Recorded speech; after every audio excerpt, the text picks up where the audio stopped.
نمازوں میں، تو وہ مقصد ان آیات میں اللہ تعالیٰ نے بیان فرمایا ہے، اور خطاب ان لوگوں سے کیا گیا ہے، یا ایھا الذین آمنوا، اے ایمان کا دعویٰ کرنے والوں، اے اللہ پہ ایمان کی بات کرنے والوں، محمد صلی اللہ علیہ وسلم کی رسالت کا دم بھرنے والوں، قرآن مجید کو اللہ کی آخری کتاب ماننے والوں، اور اے وہ لوگوں جو یہ یقین رکھتے ہو کہ یہ زندگی ایک عارضی زندگی ہے، اگر ہم 70 80 90 100 سال اس سے زائد اس سے کم بھی دنیا میں رہیں، لیکن موت کا پیالہ بالآخر پینا ہے اور اس دنیا کو بالآخر چھوڑنا ہے، اور ساری چیزیں چھوڑ چھاڑ کے ہمیں خالی ہاتھوں اپنے مولا کے حضور پیش ہونا ہے اپنے اعمال کی جواب دہی کے لیے۔ ہم جو کچھ اس دنیا میں کر چکے ہیں، امام صاحب نے پہلی رکعت میں ہی آج مغرب کی نماز میں اذا زلزلت الارض زلزالها واخرجت الارض اثقالها وقال الانسان ما لها يومئذ تحدث اخبارها بان ربك اوحى لها يومئذ يصدر الناس اشتاتا ليروا اعمالهم فمن يعمل مثقال ذرة خيرا يره ومن يعمل مثقال ذرة شرا يره۔ وہ ایسا دن ہوگا جب ہماری پیشی ہوگی پروردگار کے سامنے، تو ہمارے اعمال وہ رائی کے دانے کے برابر ہی کیوں نہ ہوں، نیکی یا بدی، وہ سب وہاں پہ تولے جائیں گے۔ وہ سب اعمال تولے جانے کے بعد فیصلہ ہوگا کہ اگر نیکی کا پلڑا بھاری ہوا تو جنت ہمارا مقام ہوگا، اور اگر خدا نہ خواستہ بدی کا پلڑا بھاری ہوا تو پھر اللہ تعالی ہم سب کو محفوظ رکھے، پھر جہنم ہی ٹھکانہ ہو سکتا ہے۔ تو ان آیات میں ان لوگوں کو مخاطب بنایا گیا ہے، خطاب کیا گیا ہے، ان لوگوں کو بات سنائی جا رہی ہے جو ایمان کا دعویٰ کرتے ہیں، جو مسلمان ہونے کا دعویٰ کرتے ہیں۔ ایک موقع پہ صحابہ رضوان اللہ تعالی علیہم اجمعین بیٹھے ہوئے تھے، محمد صلی اللہ علیہ وسلم نے ان سے سوال کیا،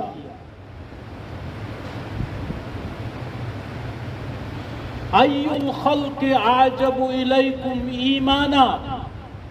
میرے صحابہ رضوان اللہ تعالی علیہم اجمعین، مجھے ذرا بتاؤ تمہارے نزدیک کس کا ایمان قابل تعجب ہے، کس کے ایمان پہ تمہیں تعجب ہوتا ہے،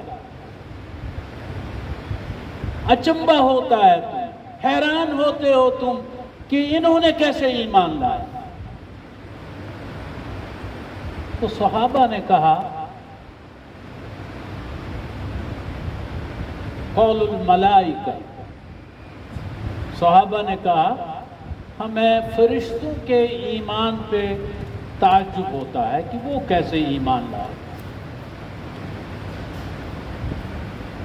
نبی صلی اللہ علیہ وسلم نے فرمایا، وَمَا لَهُمْ لَا يُؤْمِنُونَ وَهُمْ عِنْدَ رَبِّهِمْ، یہ فرشتے کیوں نہ ایمان لاتے جبکہ یہ اللہ ہی کی بارگاہ میں موجود ہوتے ہیں؟ فرشتوں کا مسکن تو وہی ہے، اللہ ہی سے احکام لے کے آتے ہیں، جبرائیل علیہ السلام بھی ایک فرشتہ ہے، اللہ کی طرف سے یہ پیغام وہی محمد صلی اللہ علیہ وسلم تک لے آئے۔ اس لیے فرشتوں کے ایمان پر تعجب کرنا یہ صحیح نہیں ہے۔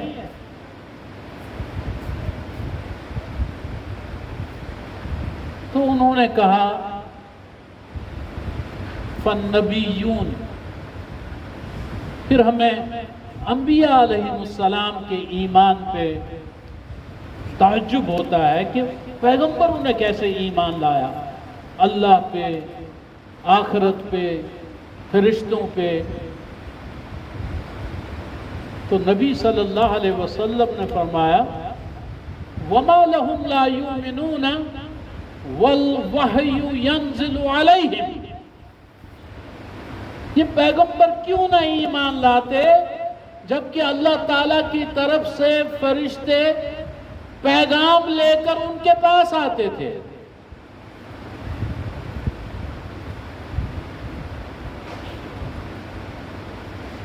قالوا فنحن، تو صحابہ نے کہا تو بس پھر ہمیں اپنے ہی ایمان پہ تعجب ہوتا ہے کہ ہم کیسے ایمان لائے۔ تو رسول اللہ صلی اللہ علیہ وسلم نے فرمایا وَمَا لَكُمْ لَا تُؤْمِنُونَ وَأَنَا بَيْنَ أَظْهُرِكُمْ، تم کیوں نہیں ایمان لاتے میرے صحابہ جبکہ میں تمہارے درمیان۔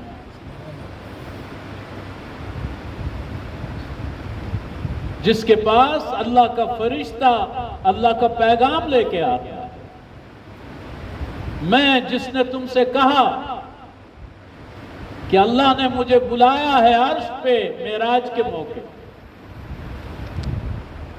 تو اس لیے آپ لوگوں کا، صحابہ کا ایمان لانا بھی قابل تعجب نہیں ہے، اس پہ حیرت زدہ ہونے کی کوئی بات نہیں ہے۔ اس کے بعد محمد رسول اللہ صلی اللہ علیہ وسلم نے صحابہ سے فرمایا ان اعجب الخلق الی ایمانا، اگر تم مجھ سے پوچھو اے محمد صلی اللہ علیہ وسلم آپ کو کن لوگوں کے ایمان پہ تعجب ہے، حیرت ہے؟ یکونون قوم یکونون من بعدی، وہ کچھ لوگ ہوں گے جو ہمارے بعد اس دنیا میں آئیں گے، صحابہ کے بعد آئیں گے، ہمارے بعد آئیں گے، یجدون صحفا، ان کے ہاں یہ کتاب ہوگی، فیہا کتاب، اس میں احکام ہوں گے اللہ تعالیٰ کے، یؤمنون بما فیہا، اس کتاب کو دیکھ کر، ان احکام کو دیکھ کر، ان مضامین کو دیکھ کر وہ اللہ پہ ایمان لائیں گے، محمد صلی اللہ علیہ وسلم پر ایمان لائیں گے، آخرت پہ ایمان لائیں گے، قیامت کے دن پہ ایمان لائیں گے، فرشتوں پہ ایمان لائیں گے، مرنے کے بعد کی زندگی پر ایمان لائیں گے اس کتاب کے ذریعے۔ تو ایسے لوگوں کو خطاب کیا گیا ہے یا ایھا الذین آمنو، اے مومنو، اے ایمان کا دعویٰ کرنے والو،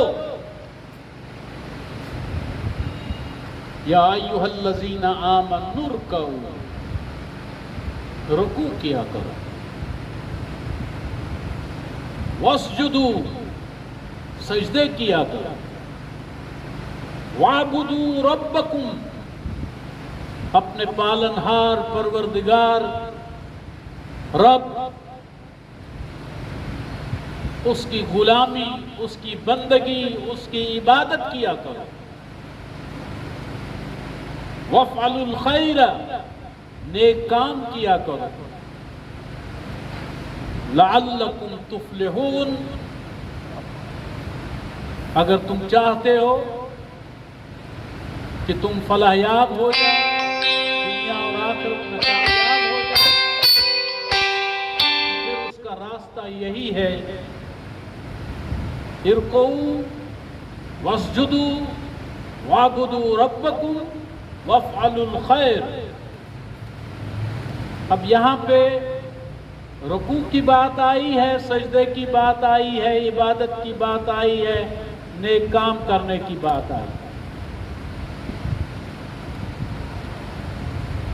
پہلے رکوع اور سجدے کی بات آئی ہے، مطلب نماز جس میں رکوع بھی ہے اور سجدہ بھی ہے۔ اس کے بعد بندگی کی بات آئی ہے، عبادت کی بات آئی ہے۔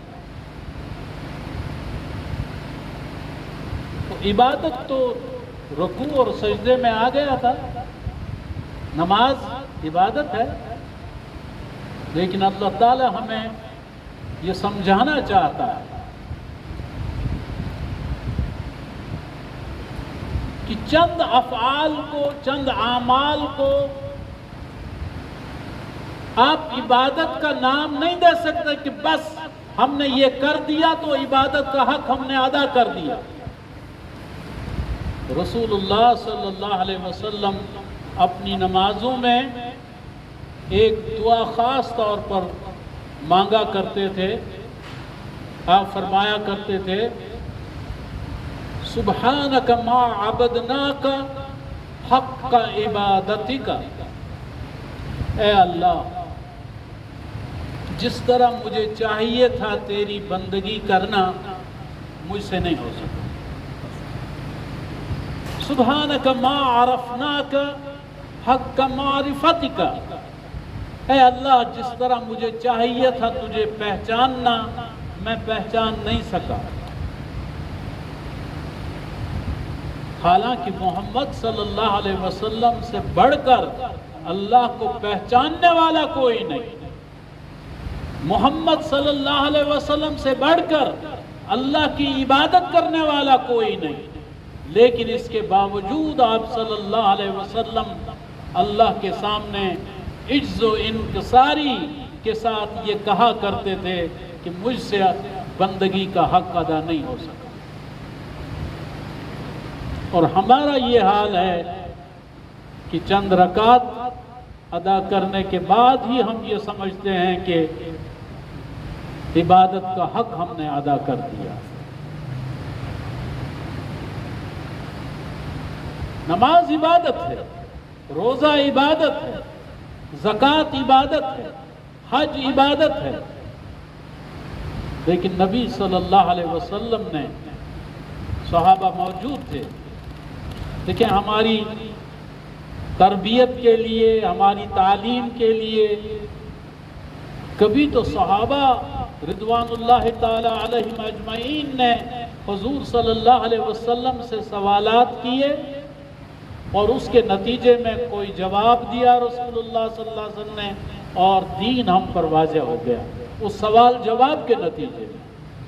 اگر انہوں نے سوال نہ کیا ہوتا، حضور صلی اللہ علیہ وسلم نے جواب نہ دیا ہوتا، بہت ساری چیزیں ہمیں معلوم ہی نہیں ہوتی۔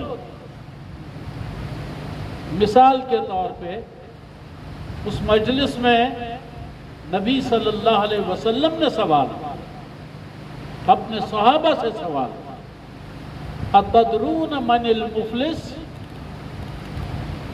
کیا تم مجھے بتا سکتے ہو میرے صحابہ کہ دیوالیہ کس کو کہتے ہیں؟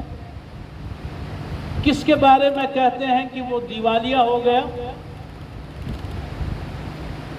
صحابہ نے کہا من لا دینار لہو ولا متاع، اے اللہ کے رسول صلی اللہ علیہ وسلم جس کا کچھ نہیں رہا، کوئی مال، کوئی پیسہ، کوئی دینار، کوئی درہم، کوئی سونا، کوئی چاندی، کوئی چیز نہیں رہی اس کی، اس کے بارے میں ہم کہتے ہیں وہ دیوالیہ ہو گیا۔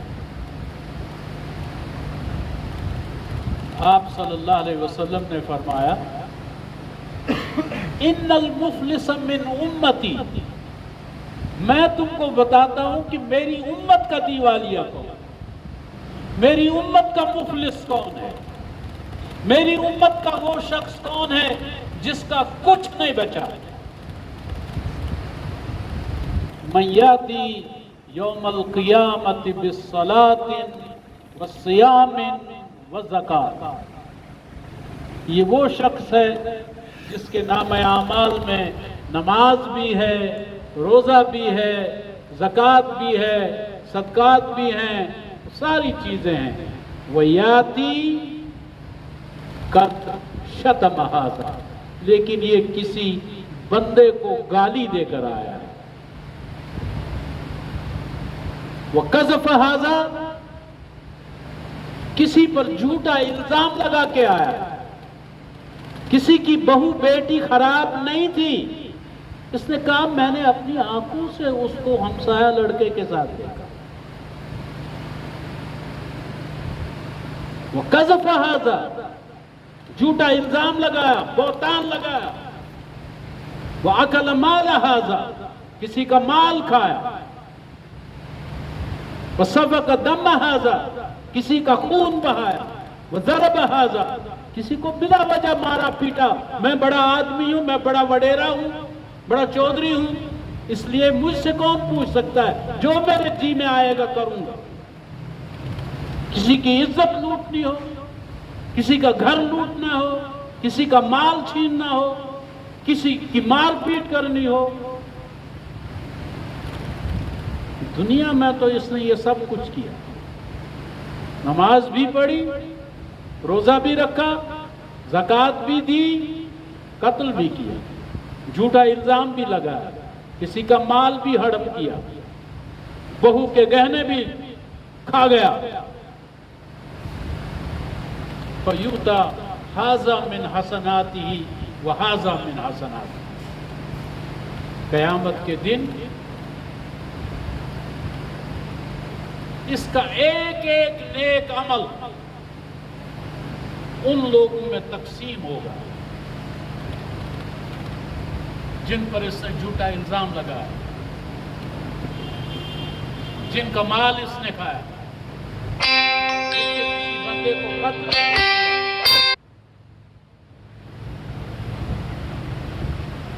ایک ایک نیک عمل اس کا ان لوگوں میں تقسیم کر دیا جائے۔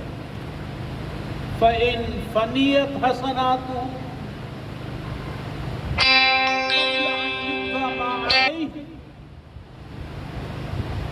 ابھی لوگ موجود ہیں، ادھر ایک بندہ کھڑا ہوتا ہے، جناب میرے ساتھ اس نے یہ کیا، ادھر سے ایک بندہ کھڑا ہوتا ہے کہ میرے ساتھ اس نے یہ کیا، لیکن اس کے نیک اعمال تقسیم ہو چکے ہیں، وہ لوگ لے چکے ہیں، وہ لوگوں میں تقسیم کر دیے گئے ہیں، کوئی نیکی نہیں رہی۔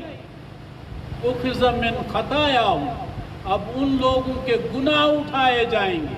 فَطُرِحَتْ عَلَیْهِ، وہ اس نمازی، روزہ دار، زکوٰۃ دینے والے حاجی صاحب پر لادے جائیں گے۔ ثُمَّ طُرِحَ فِی النَّارِ، پھر اس کو اوندے منہ جہنم کی طرف گھسیٹا جائے گا۔